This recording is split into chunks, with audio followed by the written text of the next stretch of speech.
अस्सलाम वालेकुम एवरीवन, मैं हूं डॉक्टर निखत एंड वेलकम करती हूं आपका मेरे YouTube channel learn with doctor Nikhat में। तो MTP यानी मेडिकल टर्मिनेशन ऑफ प्रेगनेंसी, जिसमें प्रेगनेंसी को 9 महीने पूरे होने से पहले ही बीच में ही टर्मिनेट कर दिया जाता है या ख़त्म कर दिया जाता है या एबॉर्शन कर दिया जाता है। वैसे तो एबॉर्शन के बहुत से अलग अलग टाइप्स हैं, लेकिन मेनली हम दो बातें समझते हैं। जो नेचुरली होता है यानी जिसमें अचानक से ब्लीडिंग हो जाती है, स्पॉन्टेनियस ब्लीडिंग हो जाती है, स्पॉन्टेनियस एबॉर्शन हो जाता है, या फिर कंप्लीट एबॉर्शन हो जाता है, या बच्चे की ग्रोथ नहीं होती, या बच्चे की दिल की धड़कन नहीं होती, जिसे हम मिस्ड एबॉर्शन कहते हैं। तो ये नेचुरली बच्चा डेड हो जाता है, प्रेगनेंसी ख़त्म हो जाती है। और इसे साफ़ करने के लिए कभी ओरल टैबलेट की ज़रूरत पड़ती है, या फिर सक्शन या इवैक्यूएशन जैसे प्रोसीजर, जिसे हम DNC भी कहते हैं, ये प्रोसीजर की भी ज़रूरत पड़ती है। इसमें कोई कानूनी रूल्स एंड रेगुलेशन नहीं होते, कोई टर्म्स एंड कंडीशन नहीं होती। MTP यानी मेडिकल टर्मिनेशन ऑफ प्रेगनेंसी, जिसमें आप जानबूझ के प्रेगनेंसी को टर्मिनेट करना चाह रहे हैं, या अनप्लान प्रेगनेंसी है, या आप किसी स्ट्रॉन्ग रीज़न की वजह से आप प्रेगनेंसी नहीं रखना चाह रहे हैं, तो ये MTP कहलाता है, मेडिकल टर्मिनेशन ऑफ प्रेगनेंसी। इसमें कुछ कानूनी रूल्स एंड रेगुलेशन होते हैं, कुछ टर्म्स एंड कंडीशन होते हैं, कुछ स्ट्रॉन्ग इंडिकेशंस होते हैं जिसको आपको फॉलो करना ज़रूरी होता है, और वो कंडीशन में अगर आप बैठते हैं तभी आप एलिजिबल होते हैं MTP करवाने के, अदरवाइज़ आप MTP नहीं करवा सकते। तो MTP का एक्ट है, MTP एक्ट 1971, 10 अगस्त 1971 में ये एक्ट बनाया गया था कुछ पर्टिकुलर प्रेगनेंसी को टर्मिनेट करने के लिए बाय रजिस्टर्ड मेडिकल प्रैक्टिशनर्स।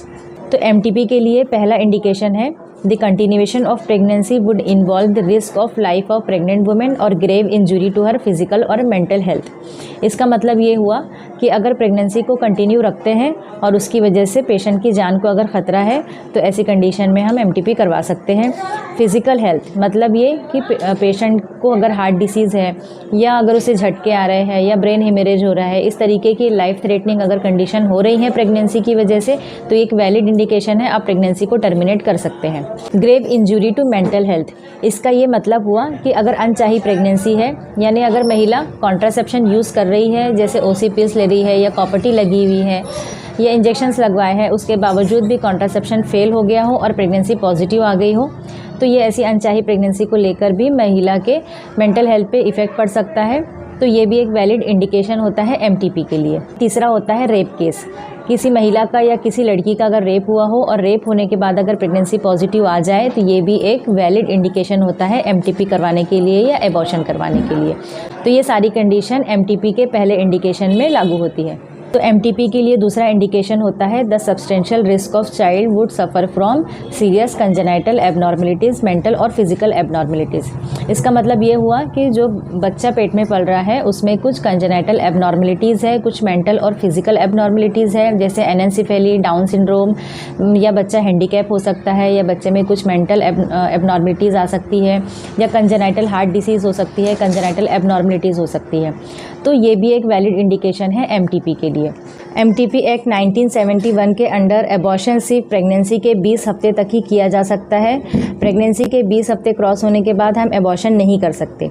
लेकिन कभी कभी ऐसा भी होता है कि 20 हफ्ते क्रॉस होने के बाद बच्चे में कुछ कंजेनाइटल एबनॉर्मलिटीज़ और मेंटल एबनॉर्मलिटीज़ डायग्नोज हो जाती है, क्योंकि इसे डायग्नोज करने में कभी कभी लेट हो जाता है, या हायर सेंटर से कुछ डायग्नोसिस चलते हैं जिसकी वजह से भी लेट हो सकता है। तो ऐसी कंडीशन में एक एबनॉर्मल बच्चे को कैरी करना प्रेग्नेंट महिला के लिए मेंटल ट्रॉमा की बात हो जाती है। और इन बातों को नज़र में रखते हुए कानून ने MTP एक्ट 1971 में कुछ बदलाव किए हैं और एक न्यू एक्ट 2020 में लागू किया है, जिसे MTP अमेंडमेंट एक्ट 2020 कहा जाता है। MTP एक्ट 1971 और MTP अमेंडमेंट एक्ट 2020, इन दोनों में क्या डिफरेंस है और क्या क्या चेंजेस किए गए हैं वो मैं आपको बताती हूँ। एक्ट 1971, इसमें जो टाइम ड्यूरेशन है वो 20 वीक्स तक के दिया गया है, जबकि अमेंडमेंट एक्ट में इसका टाइम ड्यूरेशन को 24 वीक्स तक के बढ़ा दिया गया है। MTP एक्ट 1971 में जब 12 वीक्स तक के एबॉर्शन किया जाता था, तो इसमें एक रजिस्टर्ड मेडिकल प्रैक्टिशनर की ओपिनियन की ज़रूरत पड़ती है, और 20 हफ्ते तक एबॉर्शन किया जाए तो इसमें 2 रजिस्टर्ड मेडिकल प्रैक्टिशनर के ओपिनियन की ज़रूरत पड़ती है।